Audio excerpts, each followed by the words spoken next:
स्वागत है आप सभी का। आप देख रहे हैं लाख टके की बात। आपके साथ मैं हूं अजय वत्स। कोविड कंट्रोल पर सीएम योगी फुल एक्शन में हैं। इसी क्रम में सीएम योगी अयोध्या, गोरखपुर और बस्ती मंडल के हालात का जायजा लिया। अयोध्या विकास भवन में कोविड कंट्रोल सेंटर का निरीक्षण किया। सीएम योगी ने अयोध्या मंडल के सभी जिलों के अधिकारियों के साथ वर्चुअल बैठक की और कोरोना कंट्रोल के जरिए किए जा रहे उपायों की समीक्षा की। इसके बाद सीएम योगी ने कहा कि प्रदेश में कोरोना के एक्टिव केसेस कम हुए हैं और कोरोना से लड़ने की हमारी रणनीति कारगर साबित हुई है।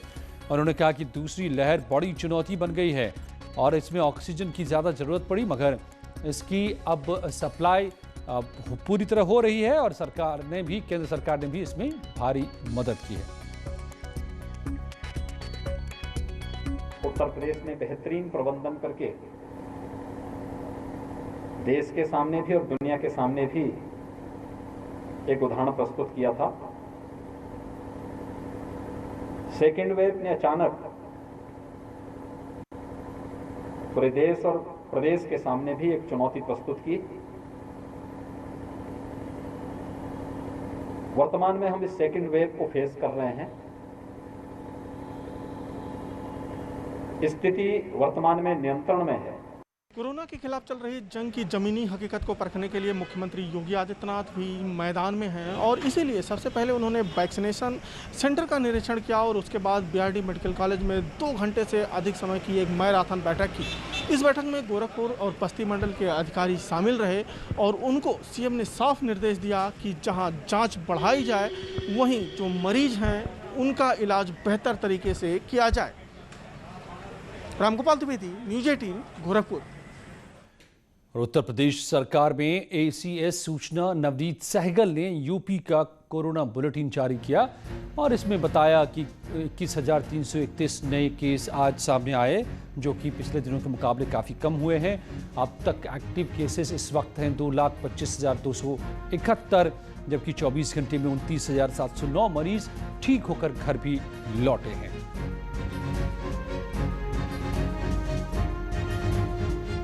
एग्रेसिव ट्रेस, टेस्ट और ट्रीट, ये जो एक सिद्धांत के अंतर्गत माननीय मुख्यमंत्री जी के निर्देशों में कार्रवाई की जा रही है, उनके नेतृत्व में कार्रवाई की जा रही है, उसका परिणाम ये है कि दिनांक 1 मई को जहां उत्तर प्रदेश में कुल एक्टिव मामलों की संख्या 3,01,833 थी और उस दिन पॉजिटिव जो केसेस थे वो 30,317 थे और नंबर ऑफ टेस्ट जो थे वो 2,66,000 थे, वो आज की तारीख में घट के कुल 3,01,833 जो कुल मामले थे एक्टिव, वो घट के 2,25,271 रह गए हैं। समाजवादी पार्टी अध्यक्ष अखिलेश यादव ने यूपी में कोरोना के आंकड़ों पर सवाल उठाए हैं। अखिलेश ने ट्वीट पर लिखा है कि कोरोना को लेकर सरकार लगातार झूठा आंकड़ा दे रही है। क्या बीजेपी ये समझती है कि जनता को अपनी आंख से मौतों का सच नहीं दिख रहा? झूठ से त्रस्त समाज को आंकड़े की जगह नया शब्द आंकड़ा प्रयोग में लाना चाहिए, क्योंकि आंख के देखे से सच्चा कोई आंकड़ा नहीं होता।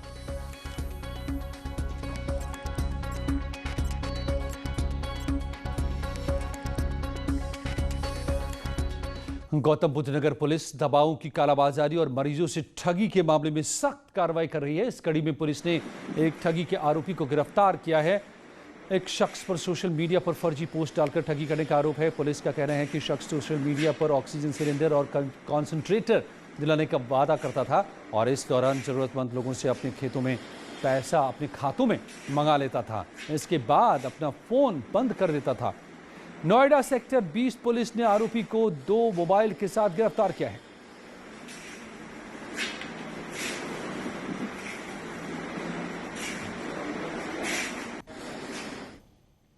और वाराणसी से अच्छी खबर आई है। डीआरडीओ के अस्पताल में मरीजों की भर्ती शुरू हो गई है।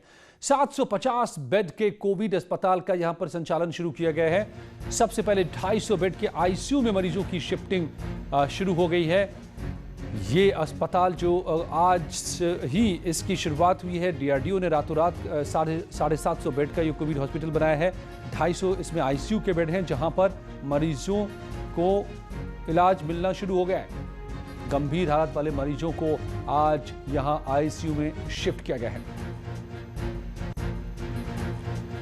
समाजवादी पार्टी के सांसद आजम खान को आईसीयू में शिफ्ट किया गया है। आजम की तबीयत बिगड़ने पर उन्हें आईसीयू में रखा गया है। आजम खान कोरोना पॉजिटिव हैं। सीतापुर जेल में आजम खान बंद थे।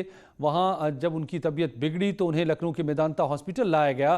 पहले वो नॉर्मल कोविड वार्ड में आजम का इलाज किया गया था, लेकिन अब जबकि उनकी तबीयत और ख़राब हुई है, ऑक्सीजन की ज़रूरत हुई है, सांस लेने में तकलीफ बढ़ी, तो डॉक्टर्स ने आईसीयू में उन्हें एडमिट किया है। लखनऊ के मेदांता में इलाज चल रहा है। उस वक्त खबर ये थी कि आजम का ऑक्सीजन लेवल काफ़ी कम था। आजम को 10 लीटर का लोड दिया गया था, जो कि काफ़ी माना जाता है हेवी लोड। आजम के साथ उनके बेटे अब्दुल्ला को भी मेदांता लाया गया। हालांकि अब्दुल्ला आजम की तबीयत स्थिर है, उनका इलाज नॉर्मल वार्ड में किया जा रहा है। आपको ये भी बताएं कि सीतापुर जेल में जब आजम खान को कोविड का टीका, कोरोना का टीका लगाने को कहा गया था तो उन्होंने टीका लेने से इनकार कर दिया था। और एक आईपीएस ऑफिसर की जिम्मेदारी कानून व्यवस्था को चुस्त दुरुस्त रखने की होती है, लेकिन कानपुर के एडीसीपी अनिल कुमार पुलिसिंग के साथ साथ एक डॉक्टर की ड्यूटी भी निभा रहे हैं। अनिल एमबीबीएस डॉक्टर हैं और इस वक्त कानपुर पुलिस में एडीसीपी हैं। कोविड के मामले बढ़े तो अनिल को ओपीडी की जिम्मेदारी दे दी गई। इंडियन पुलिस सर्विस ज्वाइन करने से पहले डॉक्टर अनिल दिल्ली के तेज बहादुर अस्पताल में मेडिकल प्रैक्टिशनर थे और अब वो फिर से एक बार अपनी डॉक्टर की भूमिका में सामने आए हैं। और देख रहे हैं आप पुलिस चिकित्सालय में कोविड के मरीज हैं, उनकी आवश्यकताओं को ध्यान में रखते हुए एक L1 कोविड जो कोविड के मरीज हैं उनकी आवश्यकताओं को ध्यान में रखते हुए एक L1 कोविड फैसिलिटी तैयार की गई है। इसमें 16 बेड हैं, जो कि सभी बेड ऑक्सीजन फैसिलिटी के साथ शुरू किए गए हैं। इसके अलावा इसमें हमारे जो पुलिस लाइन हॉस्पिटल के जो डॉक्टर और नर्सिंग स्टाफ और वार्ड बॉय ये सब लोग इसमें काम कर रहे हैं। इसके अलावा कॉन्ट्रैक्ट पे हमने बाहर से एक डॉक्टर साहब को हायर किया है। मेडिकल कॉलेज के 2 रेजिडेंट डॉक्टर भी मॉर्निंग और इवनिंग में इसमें जो मरीज भर्ती हैं उनका राउंड लेके और उनका उपचार का प्रयास करते हैं। और उन्नाव से बड़ी खबर आई है। एसपी के एमएलसी समेत 40 पर केस दर्ज हुआ है। सुनील साजन पर भी केस दर्ज हुआ है और उनके अलावा उन्हें मिलाकर 40 लोगों पर केस दर्ज हुआ है। कोविड नियमों को तोड़ने के आरोप में यह कार्रवाई हुई है। होटल में समाजवादी पार्टी कार्यकर्ताओं ने कार्यक्रम किया था। दही चौकी इलाके में एक होटल में था ये कार्यक्रम, जिसके बाद ये कार्रवाई हुई है। ये दही चौकी इलाके में उन्नाव में होटल में कार्यक्रम था। होटल मालिक पर भी केस दर्ज किया गया है। अजगैन पुलिस ने एफआईआर दर्ज किया। अनुज गुप्ता मेरे साथ जुड़ गया हमारे संवाददाता। अनुज, तो ये कैसे कार्यक्रम किया गया कि कोविड के नियमों का यहां पर पालन नहीं हुआ? जी बिल्कुल, देखिए समाजवादी पार्टी में ने उन्नाव में जिला पंचायत में सबसे ज्यादा सीटें जीती हैं, जिसको लेकर रणनीति बनाने के कार्यक्रम चल रहे हैं, जिसको लेकर एक गुपचुप तरीके से कार्यक्रम एक होटल में किया गया था, जिसकी फोटो कार्यक्रम होने के बाद सोशल मीडिया पर वायरल हो गई। वायरल फोटो होने के बाद पुलिस ने पूरे मामले का संज्ञान लिया, जिला प्रशासन ने मामले का संज्ञान लिया, जिसके बाद आज जैन थाने में पूरे मामले की एफआईआर दर्ज कराई गई। इसमें सपा एमएलसी सुनील सिंह साजन, पूर्व एमएलसी अनुज शंकर शुक्ला और पूर्व विधायक उदय राज समेत जो जिला अध्यक्ष है सपा के वर्तमान में धर्मेंद्र यादव और समेत 35 से 40 लोगों के खिलाफ ये मुकदमा लिखा गया है। कहीं ना कहीं जिस तरह से कोविड चल रहा है उसको लेकर ये बड़ी लापरवाही सपा कार्यकर्ताओं की, नेताओं की भी सामने आई है कि जब मनाही है। और अब इस पर जो बड़ी कार्रवाई भी हुई है, सुनील साजन समेत 40 पर मुकदमा दर्ज कर लिया गया है कोविड के नियमों को तोड़ने के आरोप में। उन्नाव से बड़ी खबर। और एक और देश में आपदा आई हुई है। कई लोग मुनाफाखारी और कालाबाजारी में जुटे हुए हैं, तो वहीं दूसरी तरफ ऐसे युवाओं की भी कमी नहीं है जो निस्वार्थ होकर अपनी पढ़ाई और स्किल की बदौलत लोगों की जिंदगी बचाने में जुटे हुए हैं।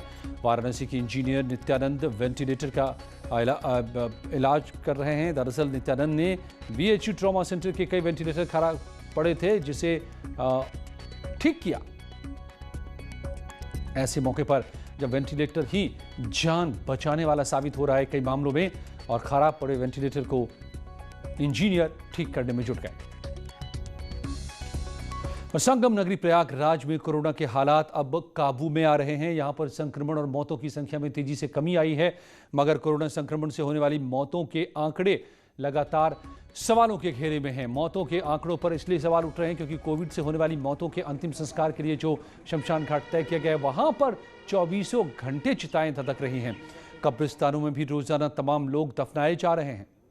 प्रयागराज में कोविड संक्रमण से होने वाली मौतों के अंतिम संस्कार के लिए फाफा मऊ के इस घाट को चिन्हित किया गया है। यहाँ पर कोविड के संक्रमित जो लोग हैं उनकी मौत के बाद उनका अंतिम संस्कार किया जाता है। आप देख सकते हैं कि एक साथ यहाँ 5-6 चिताएं जल रही हैं और यहाँ पर किस तरह से जो परिजन हैं वो पूरी सावधानी के साथ PPE किट पहनकर यहाँ पर आते हैं। उसके बाद यहाँ पर शवों को अंतिम संस्कार किया जाता है। यहाँ पर ओवर रेटिंग ना हो, इसको लेकर प्रशासन ने यहाँ पर खास इंतजाम किए हैं।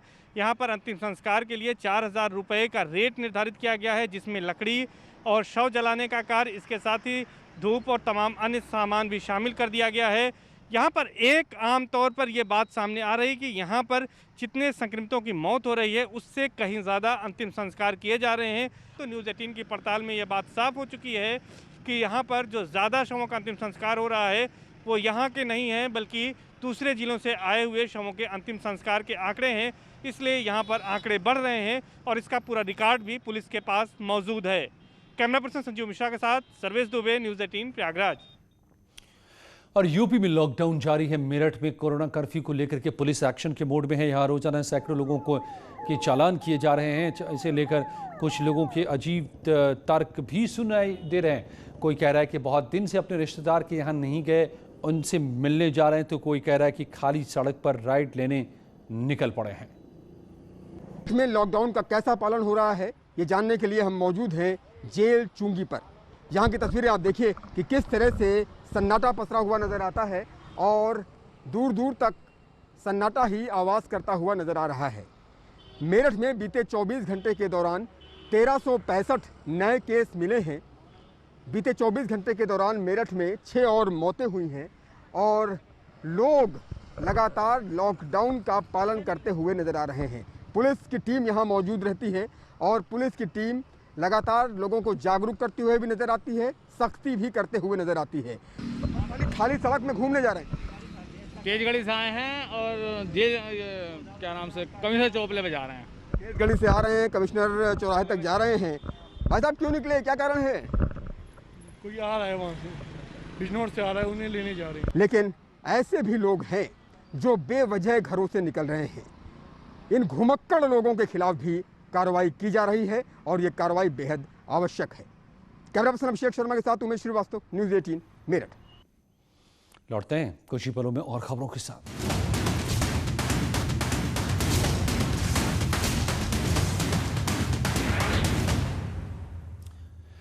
बाराबंकी जिला अस्पताल के ट्रॉमा सेंटर में बनाया गया कोविड अस्पताल अब शुरू हो गया है और यहां पर कोरोना मरीजों को भर्ती करने की प्रक्रिया भी शुरू हो गई है। पहले चरण में 30 बेड से इसकी शुरुआत की गई है। यहाँ पर भर्ती होने वाले मरीजों को L2 और L3 जैसी सुविधाएं मिलेंगी। इसके लिए डॉक्टर और कर्मचारियों की टीम तैनात की गई है।